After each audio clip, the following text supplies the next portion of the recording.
یہ غلام گفٹ کیا زید. اچھا نبی کی شادی خدیجہ سے ہوئی تھی جب وہ 25 سال کے تھے نبی، اور خدیجہ 40 سال کی تھی. تو اب نبوت کا انہوں نے تبھی دعویٰ بھی نہیں کیا تھا محمد نے. وہ اس وقت کی بات ہے، آپ یہ دھیان رکھیے کہ نبی نے زید کو اپنے لیے لے لیا تھا خدیجہ سے، اور یہ ان کے گھر میں ان کا پالن پوشن ہو رہا تھا. ٹھیک ہے، یہ غلام تھے. لیکن اب زید کے جو باپ تھے حارثہ، ان کو کہیں سے پتا چلا کہ زید فلاں جگہ پر ہے. تو حارثہ یعنی زید کے جو باپ ہے اور ان کے چچا محمد کے پاس آئے. تب محمد نے نبوت کا، جیسا کہ میں نے کہا، کہ اعلان بھی نہیں کیا تھا. باپ اور چچا نے نبی سے کہا کہ آپ کو جو بھی چاہیے، یعنی وہ ٹائم پہ جو کرنسی چلتی تھی، جو بھی پیسے چاہیے یا دینار چاہیے، آپ وہ ہم سے لے لیجئے، لیکن ہمارے اس بچے کو ہم کو واپس کر دیجئے. نبی نے ان سے کہا کہ تبھی نبی بھی نہیں تھے اصل میں. محمد نے ان سے کہا کہ آپ ایک کام کریے، آپ زید کو بلا لیجئے اور ان سے پوچھ لیجئے، اگر وہ آپ کے ساتھ جانا چاہتے ہیں تو آپ اس کو لے کے جائیے، مجھے پیسہ یا کچھ چیز نہیں چاہیے، آپ ایسے ہی لے کے جائیے. لیکن اگر زید جانا نہیں چاہتے آپ لوگوں کے ساتھ تو پھر میں اس کو زبردستی بھیجنا بھی نہیں چاہتا ہوں. تو خیر نبی نے زید کو بلوایا، اور جو زید کے باپ تھے حارثہ اور ان کے چچا، وہ زید سے بات کی انہوں نے اور ان کو کہا کہ آپ میرے ساتھ چلیے، ہمارے ساتھ چلیے. تو زید نے انکار کر دیا. زید نے کہا کہ نہیں، میں محمد کے ساتھ ہی رہنا چاہتا ہوں. تو ان کے باپ نے ان سے کہا کہ آپ غلامی کی زندگی پسند کر رہے ہو، آپ محمد کو ترجیح دے رہے ہو، بلکہ آپ کو ہمارے ساتھ چلنا چاہیے. تو زید نے وہاں کہا کہ میں میرے یعنی جو محمد ہے ان کو میں جانتا ہوں اچھے سے، اور میں دنیا میں ان کے اوپر کسی اور کو پریفرنس نہیں دے سکتا ہوں، اس لیے میں ان کے ساتھ رہنا چاہتا ہوں. تو یہ بات سن کر جو ان کے باپ اور چچا تھے وہاں سے چلے گئے، اور زید نبی کے محمد کے پاس ہی تھے. محمد صاحب کو یہ بات زید کی اتنی اچھی لگی کہ انہوں نے کیا کیا، وہ قریش کے جو مجلس لگی ہوئی تھی وہاں گئے. قریش کے سرداروں کے پاس انہوں نے اعلان کیا ان کے سامنے کہ زید آج سے میرا بیٹا ہے. انہوں نے کیا کہا، یہ نہیں کہا کہ زید میرے بیٹے جیسا ہے، انہوں نے کہا کہ زید میرا آج سے بیٹا ہے. یہ اعلان کیا انہوں نے. یہاں تک کہ لوگ زید کو محمد کے نام سے جوڑنے لگے، ان کو زید بن محمد کہنے لگے. آپ سوچئے کہ یہ ایسا رشتہ نہیں تھا کہ محمد کسی دن اٹھے اور زید کو اڈاپٹ کر لیا، ان کو بیٹا مان لیا، اور ترنت بعد ان کو کہا کہ نہیں یہ میرے بیٹے نہیں آج سے، یا اڈاپٹڈ سن جو ہے وہ بیٹا نہیں ہوتا، حقیقی بیٹا. ان کے ساتھ یہ پل رہے تھے اور اتنا گہرا ان کا رشتہ ہو چکا تھا. تو آپ سوچئے کہ آپ اس کو کیسے کمپیئر کر سکتے ہو کہ ایک بیوی کو اگر کوئی شوہر ماں بول دے تو وہ ماں نہیں ہوتی، اسی طریقے سے ایک انسان اگر کسی کو اڈاپٹ کر لے کوئی بچے کو تو وہ اس کا حقیقی بچہ نہیں ہوتا. تو یہ آپ کا کمپیریزن ہی غلط ہے. یہی وجہ ہے کہ شریعت کا حکم ہے کہ اگر کوئی آدمی کسی کو اڈاپٹ کرتا ہے، کسی بچے کو اڈاپٹ کرتا ہے، تو محض اڈاپشن سے وہ بچہ آپ کا نسبی، آپ کا رشتہ دار نہیں ہو گیا. ہاں، اس اڈاپشن کا مطلب صرف یہ ہے کہ آپ اس کے ساتھ حسن سلوک کریں، آپ اس کے ساتھ اچھا برتاؤ کریں، یہ مطلب تو ہے. لیکن جب وہ بڑا ہو جائے گا تو جو اس آدمی کی بیوی ہے وہ اس سے پردہ کرے گی، چونکہ دونوں کے درمیان اجنبیت کا تعلق ہے، یہ کوئی رشتہ داری ان کے درمیان قائم نہیں.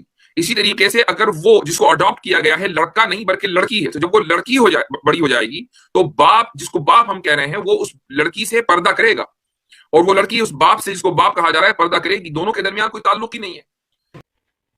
دیکھیے انہوں نے یہاں کیا کہا کہ اگر کوئی ایسا اڈاپٹ کرتا ہے کوئی بچے کو، لڑکے یا لڑکی کو، تو اس کی حقیقی بچہ نہیں بن جاتا. اور اگر لڑکے کو اڈاپٹ کیا ہے اور وہ بڑا ہو جائے تو وہ ماں سے پردہ کرے گا، اور اگر لڑکی کو اڈاپٹ کیا ہے اور وہ جب بڑی ہو جائے تو وہ باپ سے پردہ کرے گی.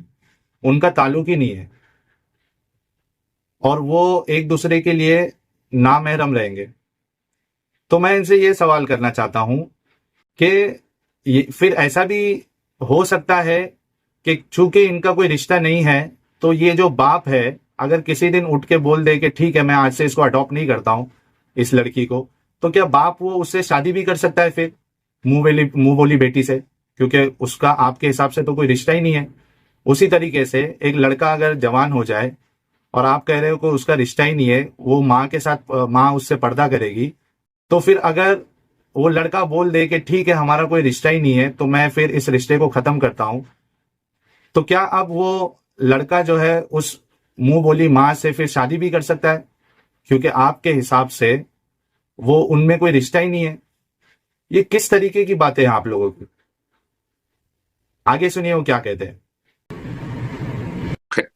تو پھر تعلق کیسے کریں؟ اس کی ایک صورت فقہا یہ لکھتے ہیں، یہ حدیث میں نہیں ہے، فقہا لکھتے ہیں کہ اگر آپ کسی بچے کو مثلا بہت ہی ینگ ایج میں اڈاپٹ کرنا چاہتے ہیں اور چاہتے ہیں کہ اس سے رشتہ داری بھی قائم ہو جائے، تو اس کا طریقہ یہ ہے کہ جس شخص نے اڈاپٹ کیا ہے اس کی بیوی اس بچے کو دودھ پلائے، لیکن دودھ پینے کی بچے کی عمر صرف 2 سال ہے، یعنی 2 سال کے اندر اندر. تو اگر آپ نے ایسے بچے کو اڈاپٹ کیا ہے کہ جس کی عمر ابھی چند مہینے ہے، اب اس سے رشتہ داری کیسے قائم ہوگی؟ اس سے رشتہ داری ایسے قائم ہوگی کہ بیوی اس بچے کو اگر دودھ پلا دے تو ابھی رضاعی رشتہ داری قائم ہوگی. اب باپ جس نے اڈاپٹ کیا ہے وہ رضاعی باپ ہوا اور وہ ماں رضاعی ماں ہوئی، اور ان دونوں کے اگر دوسری اولاد بھی ہے تو یہ بھائی بہن ہو گئے. اب اس سے ایک مضبوط رشتہ قائم ہو گیا جو ختم نہیں ہو سکتا. یہ دونوں یہ سب ایک دوسرے کے لیے محرم ہو گئے، ان کا آپس میں نکاح جائز نہیں ہے. ٹھیک ہے، لیکن اگر یہ بات نہیں ہے تو جب بچہ بڑا ہو جائے گا تو باپ اور ماں، جن کو ہم ماں اور باپ سمجھ رہے ہیں، ان کا اس بچے سے کوئی محرم کا تعلق نہیں ہے. یہی وجہ ہے کہ ان کے درمیان پردہ رہے گا. تو یہ شریعت کا ایک حکم ہے. اچھا دیکھیے، انہوں نے بتایا کہ اگر جو بچہ 2 سال سے کم ہے اس سے اگر رشتہ داری قائم کرنا ہے، یعنی جو اڈاپٹڈ بچہ ہے وہ 2 سال سے کم ہے، تو پھر عورت جو ہے وہ اپنا دودھ اس کو پلائے گی. پھر وہ بچہ رضائی بچہ ہو جائے گا جس کو انہوں نے اڈاپٹ کیا تھا، اور پھر وہ پردے کی ضرورت نہیں رہے گی. پھر میں مفتی صاحب سے یہ پوچھنا چاہتا ہوں کہ لوگ نارملی بچے اڈاپٹ کرتے کیوں ہیں؟ ایک کپل اگر خود کے بچے کسی وجہ سے نہ پیدا کر پائے، کوئی میڈیکل پرابلم ہو سکتی ہے، اور آج کی تاریخ میں تو ایسا بھی ہوتا ہے کہ بہت سے مرد اور عورت شادی نہیں کرتے تو وہ کوئی بچے کو اڈاپٹ کر لیتے ہیں. تو مفتی صاحب، جو نان پریگننٹ وومن ہوتی ہے وہ ان کو لیکٹیشن نہیں ہوتا ہے. نان پریگننٹ وومن میں دودھ آئے گا کہاں سے؟ انلیس اینڈ انٹل اس کو کچھ میڈیکل پرابلم ہے، ہارمونل امبیلنس ہو گیا ہے، کوئی دوا کا سائیڈ ایفیکٹ ہو گیا ہے، تب وہ لیکٹیٹ کرے گی. ورنہ جو ایک نارمل نان پریگننٹ وومن ہوتی ہے اس کو تو دودھ آئے گا نہیں. تو آپ کے فقہا نے جو یہ آئیڈیا بتایا ہے طریقہ، یہ تو فلاپ طریقہ ہے. نبی کریم صلی اللہ علیہ وسلم نے اس چیز کا ہمیشہ خیال رکھا کہ زید کو اپنے خاندان کے ممبر جیسا بنائے رکھیں. اس وجہ سے جب زید بڑے ہوئے اور شادی کی عمر ہوئی تو اپنے خاندان کی ایک لڑکی کے ساتھ جن کا نام زینب رضی اللہ عنہا ہے، ان سے نکاح کرایا. زینب رضی اللہ عنہا بظاہر تیار نہیں تھی، لیکن آپ صلی اللہ علیہ وسلم کی طرف سے چونکہ یہ آفر تھی، یہ پیشکش تھی کہ تم زید سے نکاح کر لو، تو وہ تیار ہو گئی. وہ زینب رضی اللہ عنہا کے ذہن میں یہ بات تھی کہ بھائی ٹھیک ہے، زید کو نبی کریم صلی اللہ علیہ وسلم نے اڈاپٹ کر لیا ہے، لیکن وہ اس خاندان کے تو نہیں ہیں، اور زینب خود بڑے اونچے خاندان کی تھی، تو ذہن میں یہ بات بیٹھی ہوئی تھی. لیکن چونکہ نبی کریم صلی اللہ علیہ وسلم نے کہا تو اس لیے انہوں نے اس چیز کو مان لیا اور نکاح ہو گیا. نکاح جب ہوا تو 1 سال 1.5 سال تک رہا وہ، اور دونوں کے درمیان نا اتفاقیاں رہیں، اور آپس میں جو کبھی کبھی میاں بیوی کے درمیان ڈس ایگریمنٹس ہو جاتے ہیں، کانفلکٹس ہو جاتے ہیں، وہ چیزیں رہیں. اور نبی کریم صلی اللہ علیہ وسلم کو یہ معلوم تھا. زید آتے تھے آپ صلی اللہ علیہ وسلم سے مشورہ کرنے کے لیے کہ گھر میں ایسا ہو رہا ہے، میں طلاق دینا چاہتا ہوں، میں کیا کروں؟ آپ صلی اللہ علیہ وسلم ان کو سمجھاتے تھے کہ نہیں، طلاق نہیں دو، طلاق دینا اچھی بات نہیں ہے. لیکن آخر کار زید رضی اللہ عنہ نے، زید بن حارثہ نے اپنی زوجہ، اپنی بیوی زینب رضی اللہ عنہا کو، انہوں نے یہ بتایا کہ زید جو ہے ان کی شادی اللہ کے نبی نے زینب کے ساتھ، جو کہ ان کی کزن سسٹر تھی، اس کے ساتھ کر دی، کیونکہ وہ زید سے بہت محبت کرتے تھے. مگر زینب جو ہے وہ اس رشتے کو وہ پسند نہیں کرتی تھی. وہ اس لیے کہ زینب کے دل میں یہ خیال تھا کہ زید جو ہے وہ ایک آزاد کردہ غلام ہے اور میں اونچے خاندان کی ہوں، تو وہ ان کو وہ چیز کھٹک رہی تھی، جم نہیں رہی تھی. لیکن چونکہ نبی نے یہ رشتہ پیش کیا تھا تو خیر زینب نے ان سے شادی کر لی، ٹھیک ہے، مگر وہ شادی چلی نہیں، جیسا کہ مفتی صاحب نے کہا، اور جو حقیقت ہے کہ وہ شادی چلی نہیں اور وہاں ان کا طلاق ہو گیا، ٹھیک ہے۔ اب اس میں دیکھیں دو باتیں سمجھ میں آتی ہے، ایک تو یہ کہ مسلمان جو غلط فہمی میں یہ دعویٰ کرتے ہیں کہ صحابہ جو ہے نبی کو اتنا مانتے تھے کہ ان کے لیے اپنی جان دے دیتے، ایمان اور عمل کے پکے تھے وہ صحابہ، مگر ایسا نہیں ہے۔ آپ خود دیکھیں نبی زینب کے اندر زید کو لے کر جو فیلنگ تھی کہ یہ تو پہلے غلام تھا اور میں اچھے خاندان سے ہوں، ہمارا جوڑ نہیں ہے، یہ جو گندگی تھی زینب کے اندر، ان کے اندر سے نبی جو ہے وہ گندگی نہیں نکال پائے، حالانکہ نبی نے ان کا رشتہ کروایا تھا۔ دوسرا، نبی نے زید کو کہا تھا کہ طلاق مت دو، لیکن زید نے نبی کی یہ بات بھی جو ہے مانی نہیں، ان کی یہ تعلیم کو ایکسپٹ نہیں کیا انہوں نے۔ آپ پھر کیسے انہوں نے طلاق دیا زینب کو، تو آپ کیسے کہہ سکتے ہو کہ صحابہ نبی کی ہر بات سنتے تھے؟ یہاں تو کچھ الگ نظر آ رہا ہے۔ دوسری بات یہ کہ زینب کے ناپسند کے باوجود نبی نے ان کی شادی زید سے کرائی، جو کہ خود ایک غلطی ہے، یہ غلط طریقہ ہے۔ اگر آپ کی شادی کسی ایسے شخص سے کرائے جس کو آپ پسند ہی نہیں کرتے، لک کی بنیاد پر، سٹیٹس کی بنیاد پر، خاندان کی بنیاد پر، تو بہت ممکن ہے کہ آپس میں آپ لوگوں کا جمے گا نہیں، جو میاں بیوی ہے اس کا نہیں جمے گا، بات بات پر تو میں ہوگی، اور بات یا تو طلاق پر ختم ہوگی یا پھر زندگی بھر اس تو میں کو جھیلتے رہو۔ اس سے یہ بات بھی سمجھ میں آتی ہے کہ یہ نبی کو یہ سب باتوں کی پرکھ نہیں تھی، ورنہ شادی نہیں کرواتے۔ اور دوسرا کہ اللہ نے ان کے دل میں ڈالا بھی نہیں، ان کو بتایا بھی نہیں نبی کو، نہ جبریل آ کے بتایا کہ یہ شادی ٹکنے والی نہیں ہے، آپ شادی مت کرواؤ۔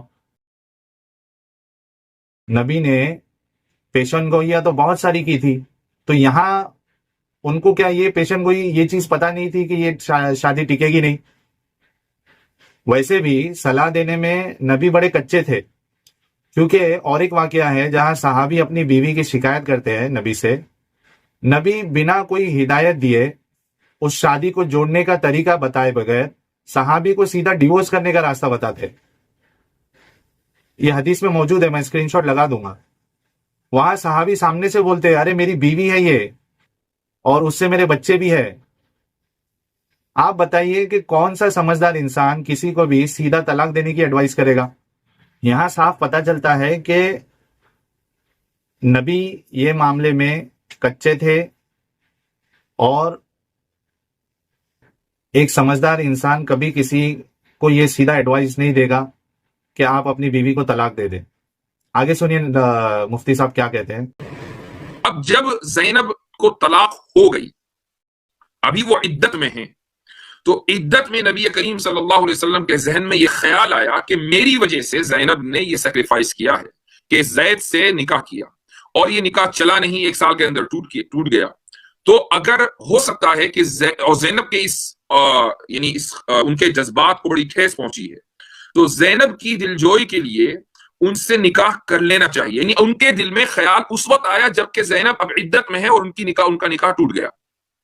اورینٹلسٹ یہاں پر یہ اعتراض کرتے ہیں کہ ارے زینب سے جب نکاح ہو گیا زید کا، تو نبی کریم صلی اللہ علیہ وسلم اس وقت یہ سوچتے تھے کہ کاش میں کر لیتا۔ بھائی اگر آپ صلی اللہ علیہ وسلم یہ سوچتے تھے کہ کاش میں کر لیتا، تو پھر حضرت زید سے نکاح کراتے ہی کیوں؟ جب طلاق ہو گئی، عدت اب گزار رہی ہیں، اب ظاہر ہے کہ زینب کو اپنا اگلا گھر بسانا ہے، تو نبی کریم صلی اللہ علیہ وسلم کے دل میں یہ خیال آیا۔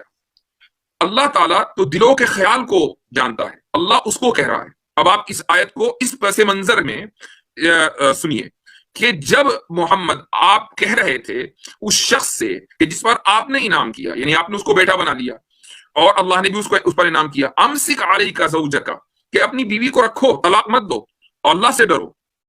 وتخفی، کہہ رہے تھے، پہلے کہہ رہے تھے، اب وتخفی فی نفسک ما اللہ مبدیہ، اب اللہ اس چیز کو ظاہر کرنے جا رہا ہے جس کو آپ چھپا رہے ہیں اور آپ لوگوں سے ڈر رہے ہیں۔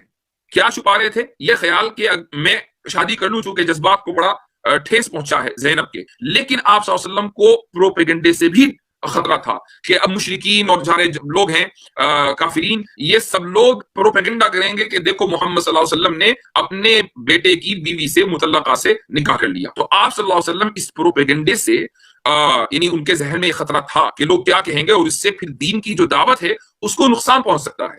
تو اللہ تعالیٰ کہہ رہا ہے کہ اس پروپیگنڈے سے ڈرنے کی ضرورت نہیں ہے. واللہ احق ان تخشى، ڈرنا ہے تو اللہ سے ڈریں. اب یہ خیال کس وقت نبی کریم صلی اللہ علیہ وسلم کے ذہن میں آیا؟ طلاق ہونے کے بعد.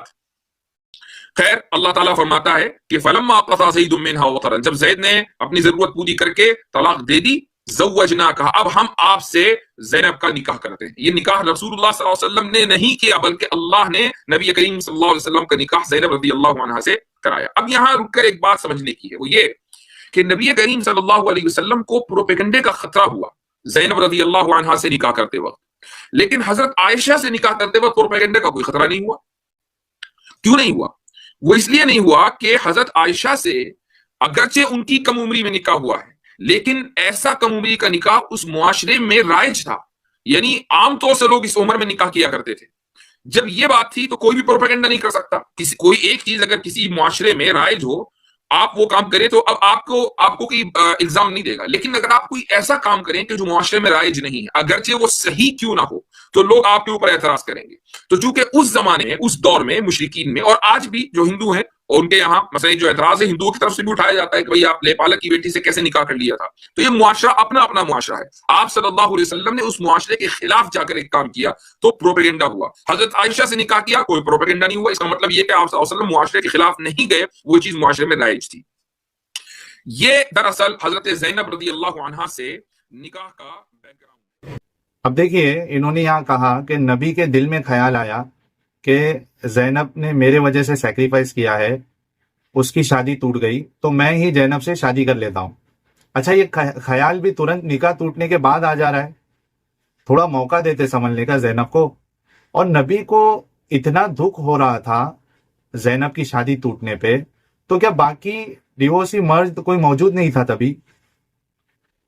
آپ ان سے شادی کرا دیتے نا. آپ کی ایک بات پر تو کنوارا کوئی بھی مرد زینب سے شادی کرنے کے لیے ریڈی ہو جاتا. شادی کے معاملے میں ہر جگہ آپ کو ہی کیوں آگے رہنا پڑتا ہے، یہ سمجھ میں نہیں آتا ہے.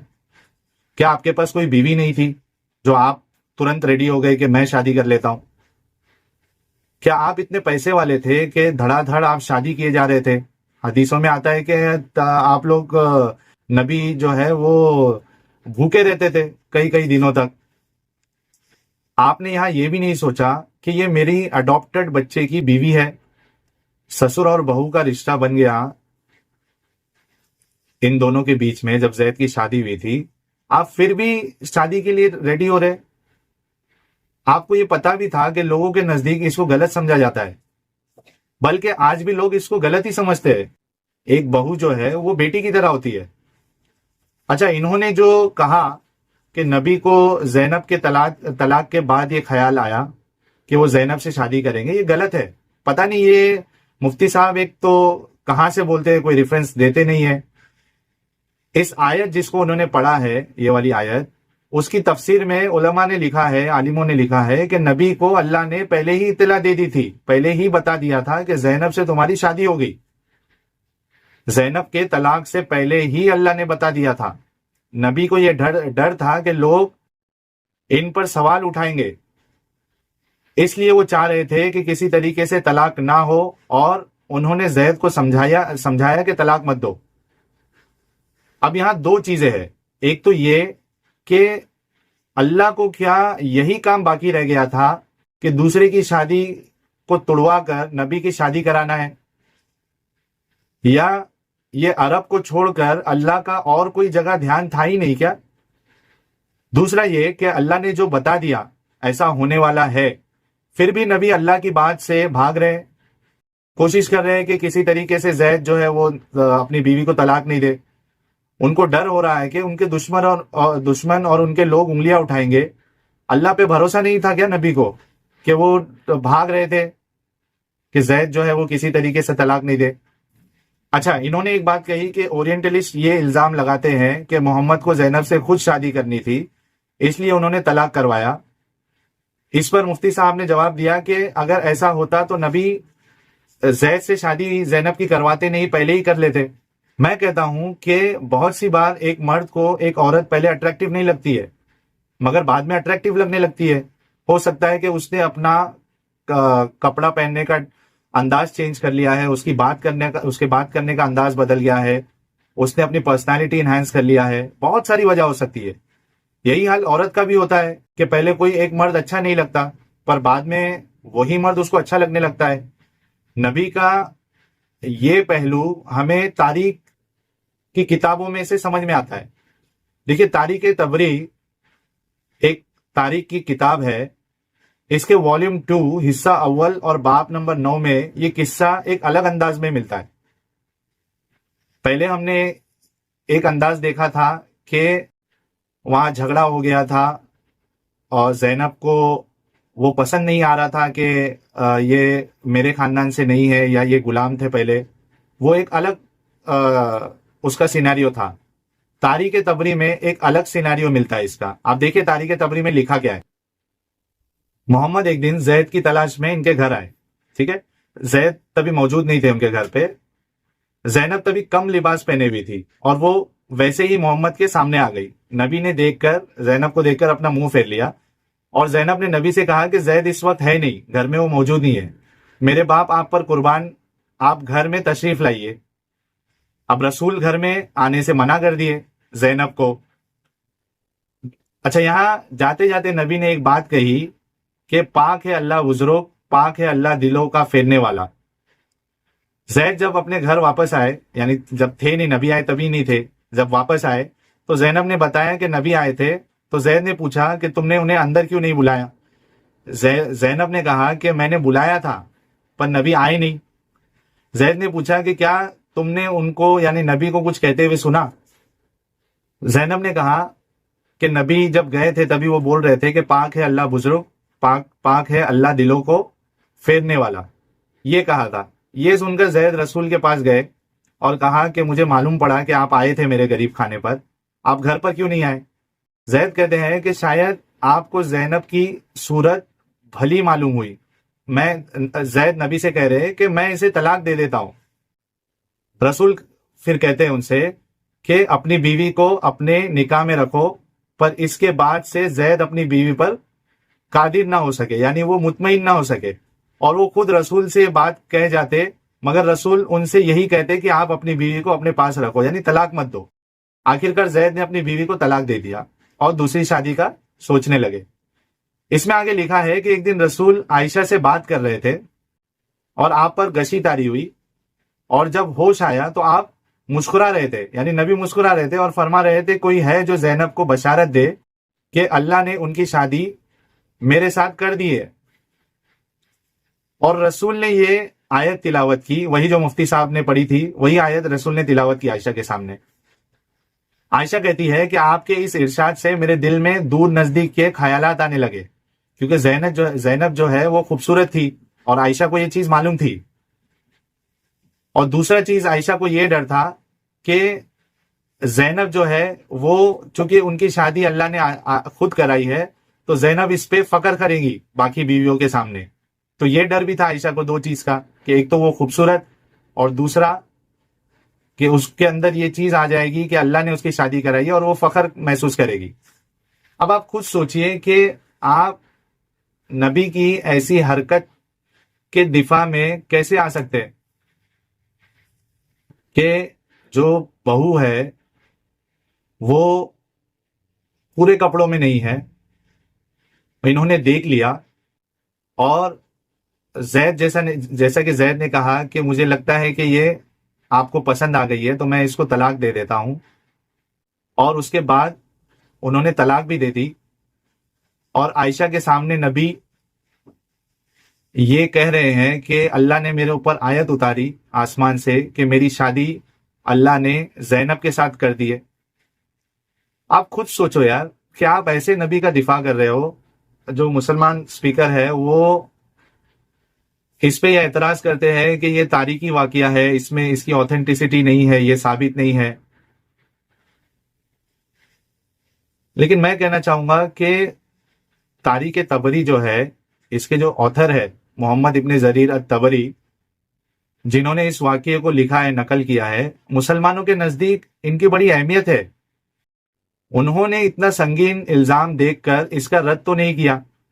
دوسری بات کہ اگر ہم محمد صاحب کے کیریکٹر کو آتھینٹک کلیم کیے جانے والے سورس سے بھی اگر دیکھیں تو یہ واقعہ قبول کرنے میں مشکل نہیں ہوگی۔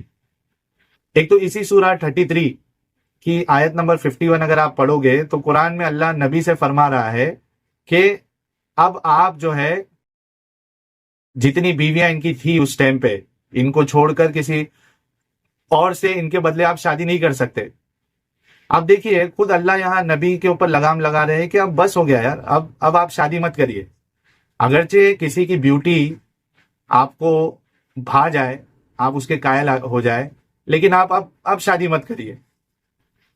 اللہ اسپیسیفکلی ایسا کیوں کہہ رہا ہے کہ آپ کو کسی کی خوبصورتی بھی پسند آ جائے تب بھی آپ شادی نہیں کرنا؟ کیا ایسا کرتے تھے نبی؟ ایسا کچھ کام کرتے تھے جس کی بنیاد پر لگام لگائی جا رہی ہے نبی پہ؟ ویسے بھی شادی کرنے میں ہمارے نبی تو ایکسپرٹ تھے ایک دم۔ بلکہ اسی آیت کی تفسیر میں ابن کثیر لکھتے ہیں کہ بعد میں یہ جو قید لگائی تھی اللہ نے کہ شادی نہیں کرنا، یہ قید بھی ہٹا دی تھی نبی کے اوپر سے کہ نہیں، یہ قید ابھی نہیں ہے، آپ شادی کر سکتے ہو۔ اس کے علاوہ اور ایک حدیث ہے جس سے سمجھ میں آتا ہے کہ نبی عورت کو دیکھ کر کتنا ایکسائٹ ہو جایا کرتے تھے۔ جامع ترمذی کی ایک حدیث ہے اور صحیح حدیث ہے، نبی نے ایک عورت کو دیکھا، اس کے بعد وہ زینب کے وہاں گئے، نبی ایکسائٹ ہو گئے، زینب کے وہاں گئے، یہی زینب جن کے بارے میں یہ پورا بیان چالو ہے، وہ ان کے پاس گئے، ان کے ساتھ انٹرکورس کیا اور پھر باہر آئے اور صحابہ کو نصیحت دی کہ کسی عورت کو دیکھ کر اگر تمہیں ایسا خیال آئے تو اپنی بیوی کے پاس جا کر اس سے اپنی ضرورت کو پورا کرو، کیونکہ تمہاری بیویوں کے پاس بھی وہی ہے جو اس عورت میں ہے۔ یہاں انہوں نے ایک بات کہی کہ ایسی عورت شیطان کی شکل میں آتی ہے۔ اب یہ حدیث کے بارے میں تو آپ یہ نہیں کہہ سکتے کہ یہ تاریخ کی کتاب میں، یہ تو ایک آتھینٹک حدیث ہے۔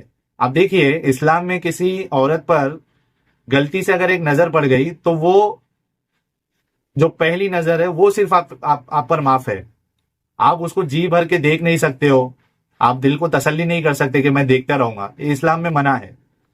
اگر نبی ان انٹینشنلی بھی اس عورت کو دیکھے ہوں گے جو حدیث میں بتایا گیا ہے، اور وہ اگر اسلام کو پورا فالو کیا ہوگا نبی نے، تو انہوں نے ترنت اپنی نظر ہٹا لی ہوگی، نیچی کر لی ہوگی۔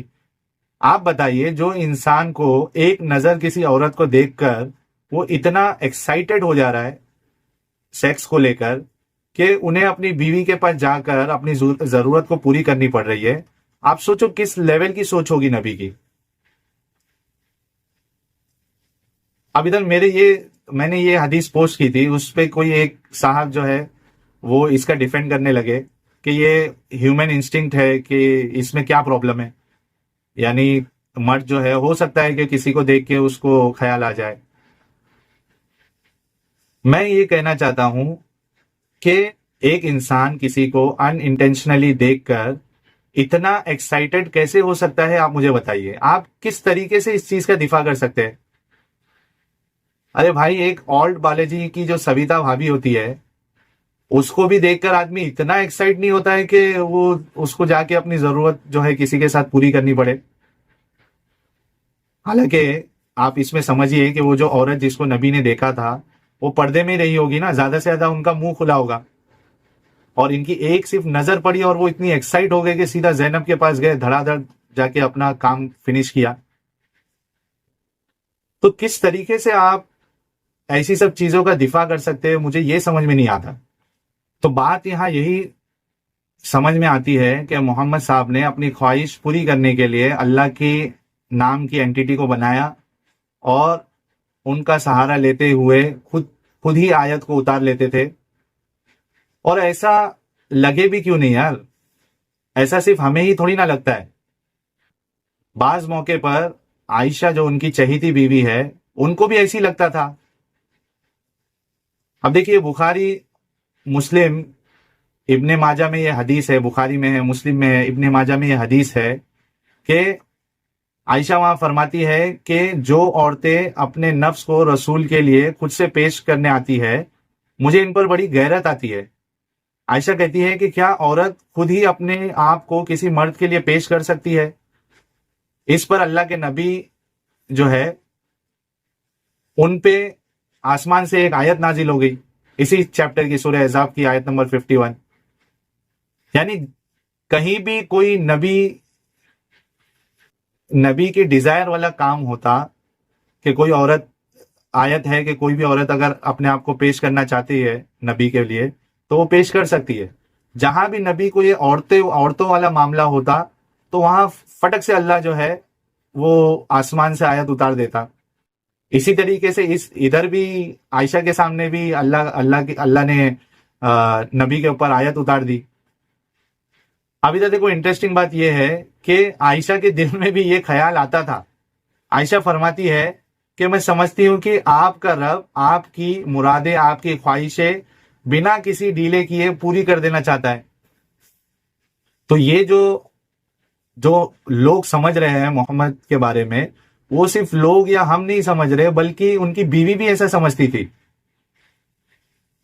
مسلمانوں، ہمیں تو ایسا کہنے پر آپ ہمیں گالیاں دو گے، آپ ہمت کرو گے عائشہ کو کچھ کہنے کے لیے اس بارے میں؟ کیونکہ ان کو بھی ایسی لگتا تھا۔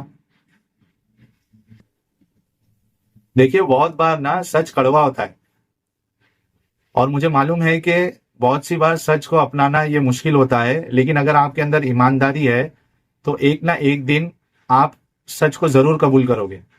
یہ آپ کا فیصلہ ہے، آپ کے اختیار میں ہے کہ آپ کو ماننا ہے نہیں ماننا ہے، اور آپ کو زبردستی غلط چیزوں کا بھی دفاع کرنا یہ آپ کے اوپر ہے۔ خیر، امید ہے کہ میں نے اپنی بات پروف، ریزننگ اور لاجیکل وے میں رکھی۔ میرا کنکلوژن تو یہی ہے کہ ایک اچھا انسان ہمیشہ اپنے اڈاپٹ کیے بیٹے کو اپنے سگے بیٹے کی طرح ہی مانے گا، اور اس کی بیوی کو وہ اپنی بیٹی کی طرح ہی سمجھے گا۔ اگرچہ اس عورت کا طلاق بھی ہو جائے اس کے بیٹے کے ساتھ، اڈاپٹڈ بیٹے کے ساتھ، تو بھی وہ اس کو بیٹی ہی سمجھے گا، اس کے ساتھ کم سے کم شادی کرنے کا تو ارادہ نہیں کرے گا، اور یہ اچھے انسانوں کا کام بھی نہیں ہے۔ آپ سب کو پتا ہے محمد صاحب نے اپنی زندگی میں کئی ساری شادیاں کی ہے، کوئی 13 مانتا ہے، کوئی 15 اور کوئی 11۔ آپ سوچئے ایک عام انسان ایک شادی کرنے کے لیے بھی سوچتا ہے، اور یہاں نبی نے 2-3 نہیں بلکہ 10 کی گنتی بھی پار کر لی ہے۔ بیوی بچوں کو پالنے کے لیے پیسوں کی ضرورت ہوتی ہے، گھر کی ضرورت ہوتی ہے، اور کئی ساری چیزیں دیکھنا پڑتا ہے۔ محمد تبھی کے کوئی کروڑ پتی تو تھے نہیں۔ مسلمان یہ بھی کہتے ہیں کہ نبی نے بہت تکلیفیں اٹھائی، بہت سی بار انہوں نے ان کے کھانے کے وعدے رہتے، بھوکے رہ کر بھی دن گزارے۔